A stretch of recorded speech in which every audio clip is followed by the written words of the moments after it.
अगर आपने नेटफ्लिक्स की 14 पीक्स नथिंग इज इम्पॉसिबल देखी है तो ये खबर आपका दिल तोड़ देगी। जिस इंसान ने दुनिया को सिखाया था कि नथिंग इज इम्पॉसिबल, आज वो हमेशा के लिए हम सबको छोड़कर चला गया है। नेटफ्लिक्स की 14 peak nothing is impossible documentary ने जिस इंसान को पूरी दुनिया तक पहुंचाया, आज वो लीजेंडरी माउंटेनर निर्मल निम्स पुरजा यानी निम्स दाई अब हमारे बीच नहीं रहे। नेपाल के एक छोटे से गांव दाना में पैदा हुए निम्स दाई का बचपन गरीबी और संघर्ष में गुजरा था, लेकिन उन्होंने कभी भी अपने सरकमस्टांसेस को अपनी पहचान नहीं बनने दिया। सिर्फ 18 साल की एज में उन्होंने ब्रिटिश गुरखा ज्वाइन किया और बाद में दुनिया की टफेस्ट स्पेशल फोर्सेस में से एक ब्रिटिश स्पेशल बोर्ड सर्विसेज यानी कि SBS का भी हिस्सा बने। 2012 में माउंट एवरेस्ट सबमिट करने के बाद उन्हें एहसास हुआ कि उनकी असली मंजिल मिलिट्री में जाना नहीं है, बल्कि दुनिया के सबसे ऊंचे माउंटेन्स के ऊपर चढ़ना है। इसलिए 2018 में उन्होंने अपनी सिक्योर जॉब, पेंशन और फाइनेंशियल सिक्योरिटी तक को छोड़ दिया था, सिर्फ एक सपने के लिए। उस वक्त 14 8000ers यानी दुनिया के 14 माउंटेन पीक्स जिनकी ऊंचाई 8000 मीटर से ज्यादा है, उन्हें क्लाइम करने का वर्ल्ड रिकॉर्ड लगभग 8 साल का था।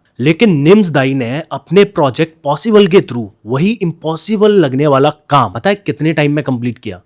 सिर्फ 6 महीने और 6 दिन के अंदर उन्होंने एक हिस्ट्री क्रिएट कर दी थी। इसी अनबिलीवेबल जर्नी को नेटफ्लिक्स ने 14 peaks nothing is impossible documentary में दिखाया, जिसे देखकर दुनिया भर के लोग उनके फैन बन गए। फिर 2021 में उन्होंने पता है एक और हिस्ट्री क्रिएट की। उन्होंने पहली बार एक ऑल नेपाली टीम को लीड करते हुए विंटर में K2 सबमिट किया। ये बहुत बड़ी बात होती है। K2 सबसे हाईएस्ट पीक में से नहीं आती है, वो सबसे टफेस्ट पीक में से भी आती है जिसको कोई सबमिट कर सके, वो भी विंटर सीजन में। और सबसे बड़ी बात, उनके साथ गए हर क्लाइंबर सेफली अपने घर वापस लौट पाया। लेकिन 1 अगस्त 2026 को पाकिस्तान के ब्रॉड पीक पर आए एक भयंकर एवलांच ने सब कुछ बदल के रख दिया। ये एक्सपेडिशन उनकी जिंदगी की आखिरी एक्सपेडिशन बन गई। रिपोर्ट्स के मुताबिक इस हादसे में सिर्फ निम्स दाई ही नहीं बल्कि उनके साथ मौजूद 10 और क्लाइंबर्स ने भी अपनी जान गंवा दी। उस दिन दुनिया ने सिर्फ एक रिकॉर्ड ब्रेकिंग माउंटेनर नहीं खोया, बल्कि एक ऐसा इंसान खोया जिसने लाखों लोगों को यकीन दिलाया कि नथिंग इज